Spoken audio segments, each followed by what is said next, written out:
जन्मों का बंधन नहीं है, वहां पति पत्नी का कोई कॉन्ट्रैक्ट, पति सचिन सो सकता है और कोई नहीं सो सकता ना, उसके ससुर कहे या उसके देवर कहे या उसके, नहीं हो सकता। हमारी संस्कृति ऐसी नहीं है। लेकिन अंजू की संस्कृति, जिस संस्कृति में गई है वहां कल वो तलाक दे दे तो उसका ससुर ही हलाल। ये अंजू जिस तरह से भारत में आना, भारत से जाना फिर भारत में आना, तो भैया ये कोई धर्मशाला तो है नहीं कि मुंह उठा के चल दिए और मुंह उठा के चले आए।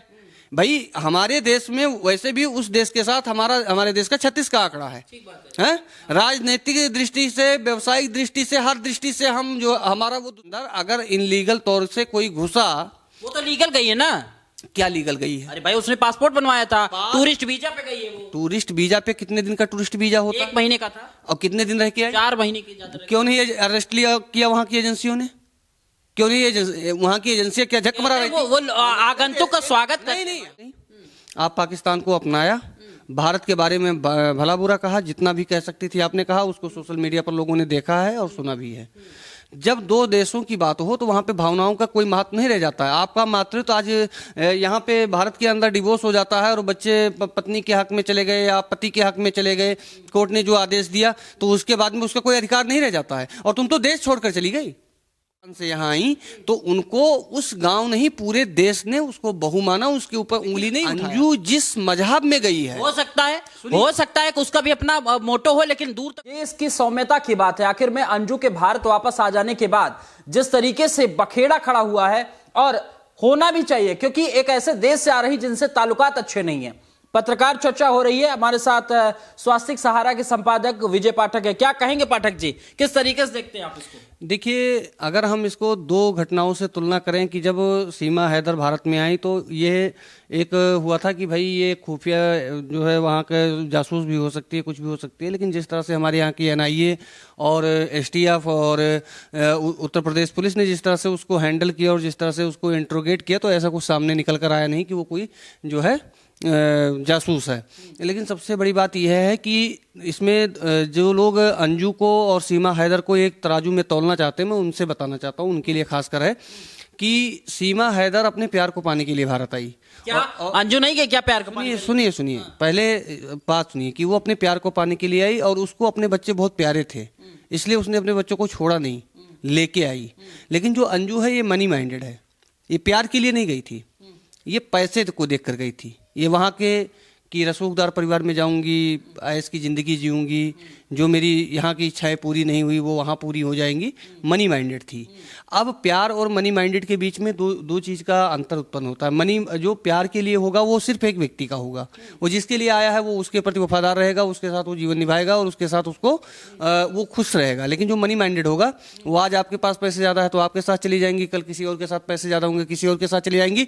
इस हिसाब से वहाँ की जो पाकिस्तान की जो ISI है, जो वहाँ की जो रॉ है, वो अंजू उनका एक आसान शिकार हो सकती हैं कि भाई मैं तुम्हें पैसा दूंगा, तुम भारत जाओ, कुछ खुफिया जानकारी लेकर आओ, जुटा के आओ। क्योंकि जिस दिन अंजू यहाँ भारत छोड़ी थी तो क्या बच्चे नहीं थे? क्या उनको तब बच्चों की याद नहीं आई थी? आज कैसे एक याद आ गई? तो ये है, प्यार है, आ गया उस समय। देखिए, मातृत्व की बात हम तब करते हैं, मातृत्व के लिए यहाँ के हमारे जो इतिहास हैं, इतिहास भरे पड़े हैं मातृत्व के लिए, बहुत हमारी जो इतिहास उठाकर दोगे तो बलिदान दे दिया है अपने मातृत्व के लिए। तो ये मातृत्व नहीं है कि आप यहाँ से अपने फोन पे बात करती थी। शुरू में उन्होंने खुद महसूस किया और ये बताया मीडिया को कि शुरू में मेरी बातचीत नहीं होती थी, तमाम प्रकार की समस्या आई, लेकिन बाद में हमें फोन कॉल से हम अपने बच्चों से बात करते थे और लगाव है, हमारे अपने बच्चे हैं उनसे मिलने आए हैं। देखिए, इसमें आशीष भावना का कोई स्थान नहीं है। जब हमारे दो देश के बीच की बात है तो वहाँ पे भावनाओं को एक तरफ रखो। आप यहाँ से पाकिस्तान गई, आप पाकिस्तान को अपनाया, भारत के बारे में भला बुरा कहा, जितना भी कह सकती थी आपने कहा, उसको सोशल मीडिया पर लोगों ने देखा है और सुना भी है।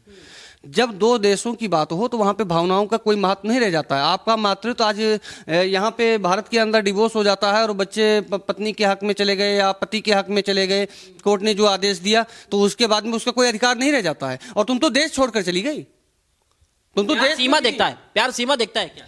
यार सीमा की मैं कहना, सीमा को अलग रखो।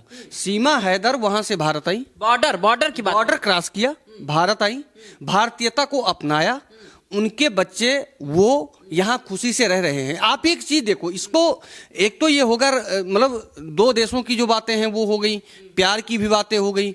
अब हम थोड़ा सांस्कृतिक और आध्यात्मिक रूप से भी देखें, सीमा जब पाकिस्तान से यहाँ आई तो उनको उस गांव नहीं पूरे देश ने उसको बहू माना, उसके ऊपर उंगली नहीं उठाया, उसको एक बहू का दर्जा दिया और वो स्वाभिमान के साथ आज भारत के अंदर रह रही है। लेकिन अंजू जिस मजहब में गई है, हो सकता है कि उसका भी अपना मोटो हो, लेकिन दूर तक का हो, नहीं हो सकता है। क्योंकि उस देखिए, ये मैं नहीं कह रहा हूं, अगर हम इस्लामिक रिवाज से बात करें तो वहां शादी नहीं होती, वो कॉन्ट्रैक्ट होता है। कॉन्ट्रैक्ट खत्म हो गया भाई, जाओ।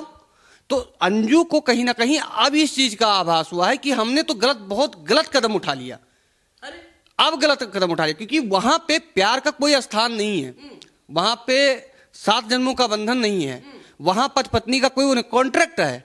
अब सीमा हैदर के साथ अगर सो सकता है तो कौन सो सकता है? उसका पति सचिन सो सकता है, और कोई नहीं सो सकता ना। उसके ससुर कहे या उसके देवर कहे या उसके, नहीं हो सकता। हमारी संस्कृति ऐसी नहीं है। लेकिन अंजू की संस्कृति, जिस संस्कृति में गई है, वहां कल वो तलाक दे दे तो उसका ससुर ही हलाला करेगा उसका।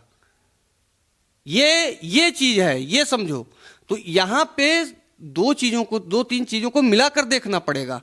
ये अंजू जिस तरह से भारत में आना, भारत से जाना, फिर भारत में आना, तो भैया ये कोई धर्मशाला तो है नहीं कि मुंह उठा के चल दिए और मुंह उठा के चले आए। भाई हमारे देश में वैसे भी उस देश के साथ हमारे देश का 36 का आंकड़ा है। राजनीतिक दृष्टि से, व्यवसायिक दृष्टि से, हर दृष्टि से हम जो हमारा वो दुश्मन है ना। हमने जब हाथ बढ़ाया हमारे पीठ में छुरा घोपा है उसने। तो हम इसको इतने हल्के में नहीं लेना चाहिए कि अंजू केवल अपने बच्चों से मिलने आई है। नहीं, हो सकता है पाकिस्तानी एजेंसियों का कोई चाल हो। पाकिस्तान के अंदर अगर इनलीगल तौर से कोई घुसा, वो तो लीगल गई है ना। क्या लीगल गई है? अरे भाई उसने पासपोर्ट बनवाया था, टूरिस्ट वीजा पे गई है वो। टूरिस्ट वीजा पे कितने दिन का टूरिस्ट वीजा होता? 1 महीने का था। और कितने दिन रह के आई? 4 महीने की जाता। क्यों नहीं अरेस्ट किया वहां की एजेंसियों ने? क्यों नहीं वहां की एजेंसियां क्या झक मरा रही थी? वो आगंतुक का स्वागत नहीं तो हमारे देश के जितने भी वहां पे सैनिक बंधक हैं 71 के और उसके बाद में जो भी हैं, उनको छोड़ दो ना। फिर अगर इस तरह से तुम छोड़ रहे हो तो हमारे सैनिकों को भी छोड़ दो, जो अगर कोई बंधक है वहां पे। जाधव को छोड़ दो। जाधव कोई लगाव नहीं है, सिर्फ अपने बच्चों से मिलने आई है बस। बाकी मैं कह रहा हूं कि वो बच्चे तब कहां थे जब ये भारत से भाग कर गई। वो बच्चे तब भी तो थे, इन्हीं की कोख से जन्म लिया था ना। 9 महीने अपने पेट में पाला, उस दर्द को बर्दाश्त किया, और एक व्यक्ति के कारण उठकर तुम यहां से पाकिस्तान चल दी, उस देश के अंदर जिस देश से भारत का 36 का आंकड़ा है। हर दृष्टि से भारत का दुश्मन है वो। तो ये चीजें समझनी पड़ेगी। ये छोटी मोटी बात नहीं है। ये अंजू और सीमा हैदर की बात नहीं है। ये प्रेम की बात नहीं है। यहाँ पे बात है दो देशों की जो राजनीतिक दृष्टिकोण है, और अपने देश के अस्तित्व का सवाल है, अपने देश की सुरक्षा का सवाल है। वो वहां से ट्रेंड होकर आई हो तो उसकी गारंटी कौन लेगा? वो यहां से कोई जानकारी लेकर पाकिस्तान जाना चाहती हो तो उसकी जिम्मेदारी कौन लेगा? ये कह तो रही है पूछताछ, तो एजेंसियों ने पूछताछ की ना, और ये कह रही कि जो नॉर्मल पूछताछ होती है, जो 2 देशों के बीच आना जाना होता है, उसी तरह का, कोई ऐसा नहीं विद्वेष भाव से नहीं पूछताछ हुई है। यही बात है ना, उनको इंट्रोगेट करना चाहिए, एनआईए को इंट्रोगेट करना चाहिए अच्छे से, तब जाके कुछ बात बन सकती थी कि हाँ वो मिलने आई है या सच में मिलने आई है या फिर ये प्लांटेड है। लेकिन हम तो 100% यही कहेंगे, जहां तक मेरी समझ है, कि ये एक जासूस बनकर वहां से आई है और ये भारत के लिए खतरा है, और ऐसे चीजों में भारत को एंट्री नहीं देनी चाहिए।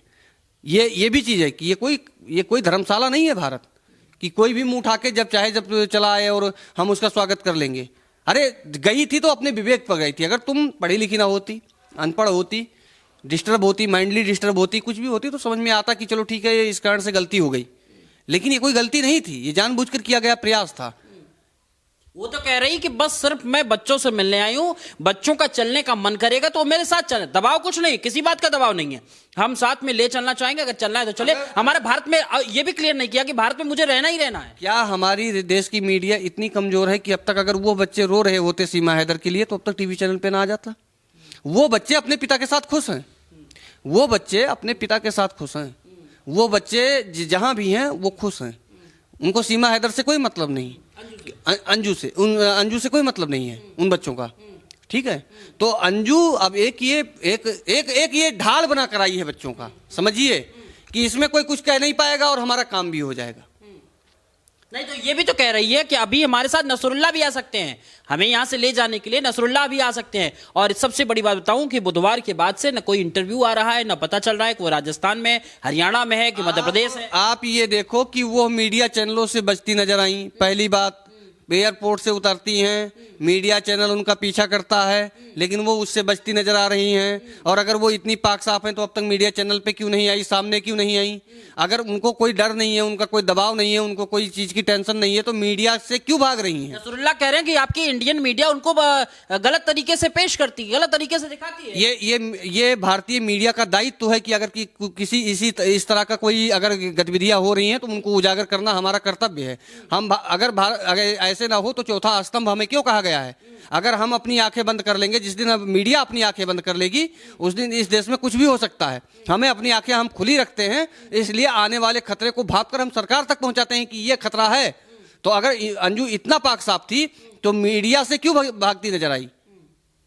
मीडिया से अब तक आई किसी चैनल पे? एनआई ने पीछे पीछे दौड़ते दौड़ते कैमरे से मैडम कुछ बताइए, मैडम कुछ बताइए, उन्होंने एक शब्द भी नहीं बोला है। हाँ, मैं खुश हूं। खुश होने से क्या मतलब है भाई? इतना बड़ा धब्बा लेकर तुम यहां से गई हो, उस देश में गई हो जो हमारा दुश्मन है, तो तुम कैसे कह सकती हो कि मैं खुश नहीं हूं? नहीं, यही बात जो आप बात कहना चाह रहे हैं, ग्वालियर में जो उनके पास पड़ोस के लोग हैं कह रहे हैं कि अगर आप इजराइल गए होते, आप दूसरे बलूचिस्तान गए होते, आप किसी अन्य देश में गए होते, तो कोई दिक्कत नहीं है, लेकिन आप पाकिस्तान से होके आ रहे हो, मैं अपने इस एरिया में घुसने नहीं दूंगा, घर की बात छोड़ दो। हाँ, बिल्कुल सही बात है भाई। इजराइल मेरा दोस्त है, फ्रांस मेरा दोस्त है, रसिया मेरा दोस्त है, ठीक है। वहां से हमारे ताल्लुकात हो सकते हैं, हमारे उनके बीच में संबंध बन सकते हैं, लेकिन उस देश के साथ कदापि नहीं बन सकते हैं जो 1947 से लेकर जिसके जब हमने पैसे दिए तो उनके सर पे तरपाल आया और उसके बाद उन्होंने भारत पे अटैक किया, और एक बार नहीं कई बार किया। तो हम उनके साथ कोई संबंध नहीं रखना चाहते हैं, और कौन रखना चाहेगा? हमारे देश के इतने नेता हुए, इतने अटल बिहारी जी ने क्या क्या प्रयास नहीं किया? ट्रेन चलवाया, बस चलवाया, और जो भी चलवाया वो इधर से हम सवारी भेजते थे, उधर से वो आतंकवादी भेजते थे। हमने उनको बुद्ध दिया, उन्होंने मुझे युद्ध दिया हर बार। तो हम इस चीज को भूल थोड़ी सकते हैं। चलिए, अंजू को लेकर के फिर हम और भी पैमाइश अपनी लगातार जारी रखेंगे। आपका हमारे साथ बातचीत करने के लिए बहुत बहुत धन्यवाद। जी, बहुत बहुत धन्यवाद।